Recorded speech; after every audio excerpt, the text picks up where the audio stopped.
श्री संत कवी महिपती महाराज कृत संत लीलामृत ग्रंथ कथासार अध्याय 2।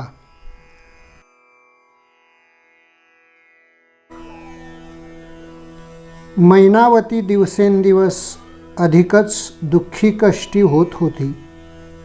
तिने आपल्या जवळील पुष्कळ सेवकांना जालंधराचा शोध करण्यासाठी पाठविले, परंतु त्यांचा पत्ता लागला नाही। कानिफसुद्धा 700 शिष्यांसह जालंधराच्या शोधासाठी गेलेल्याला कित्येक वर्ष होऊन गेली। एके दिवशी गोपीचंद राजा आपल्या राजवाड्याच्या चौकात मध्यभागी स्नानास बसला होता। सभोवती लावण्यवती राजस्त्रिया पाण्याने भरलेले सुवर्ण कलश घेऊन उभ्या होत्या। केशर, कस्तुरी व सुगंधी तेले घेऊन कुशल नाभिक तैलमर्दन करीत होते। चौकाच्या वरच्या बाजूस गोपीचंद राजाची मातोश्री मैनावती बसली होती। आपल्या मुलाचा राजबिंडा सुकुमार चेहरा पाहून तिच्या मनात अशुभ विचार आला की हा सुकुमार देह कधीतरी मृत्युमुखी पडणारच ना। या विचाराने ती सद्गदित होऊन रडू लागली। ते अश्रू खाली स्नान करीत असलेल्या गोपीचंद राजाच्या पाठीवर पडले। त्याने वर पाहिले तो आपली आई रडत असल्याचे दिसले।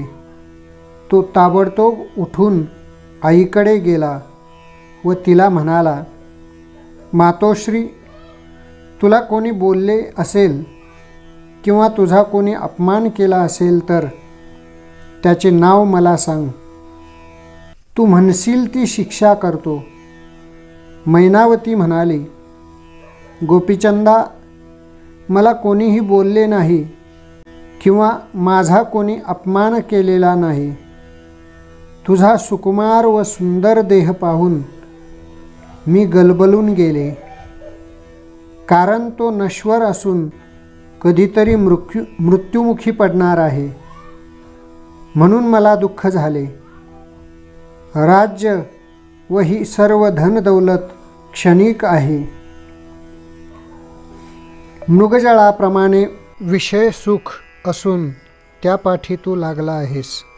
जो मनुष्य ईश्वर भक्ती करत नाही त्याचा जन्म फुकट आहे।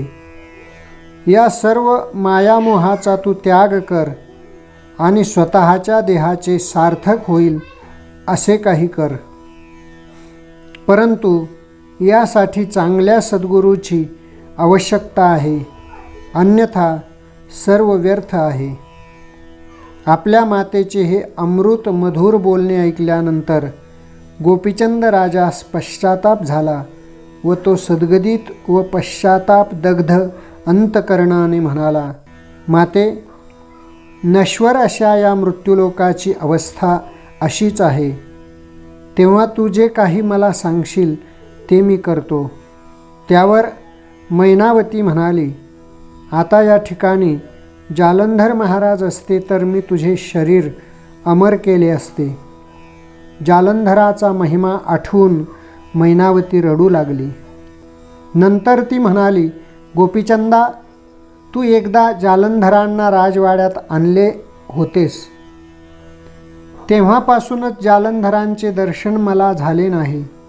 आईचे हे बोलणे ऐकून गोपीचंद राजा मनात चरकला नि काही न बोलता आपल्या वाड्यात निघून गेला।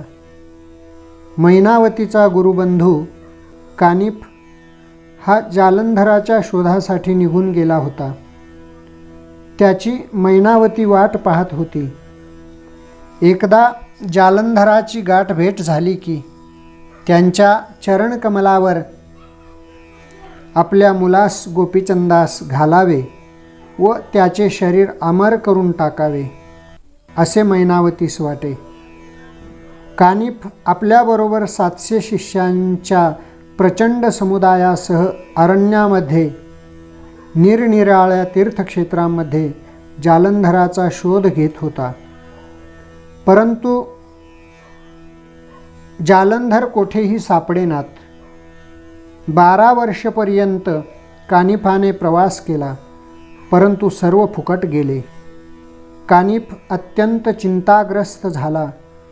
तेवढ्यात विष्णूचा अवतार असा जो गोरक्षनाथ, तो आपल्या सद्गुरूंचा शोध करीत करीत कानिफ जेथे होता त्या ठिकाणी आला. दोघांची गाठभेट झाली. सर्व कुशल समाचार झाल्यावर गोरक्ष सहज विनोदाने म्हणाला, तुमचे गुरु महाराजांना, जालंधर यांना गोपीचंद राजाने विहिरीत ढकलून दिले व विहीर लिदीने भरली आहे.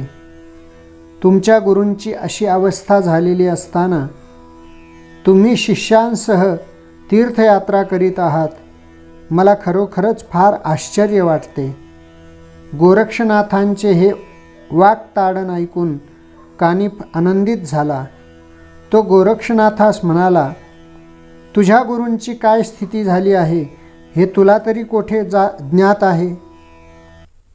मत्स्येंद्रनाथ विषयलंपट होऊन सध्या श्रीराज्यात वास्तव्य करून आहेत आणि त्यांना तेथे एक मुलगा झाला आहे. आमचे गुरु महाराज जालंधर अमर आहेत. गोपीचंद राजा त्यांचे काय करू शकणार आहे. मी जालंधरांना आता घेऊन येतो आणि तुम्हीसुद्धा आपल्या गुरुला श्रीराज्यातून परत आणावे.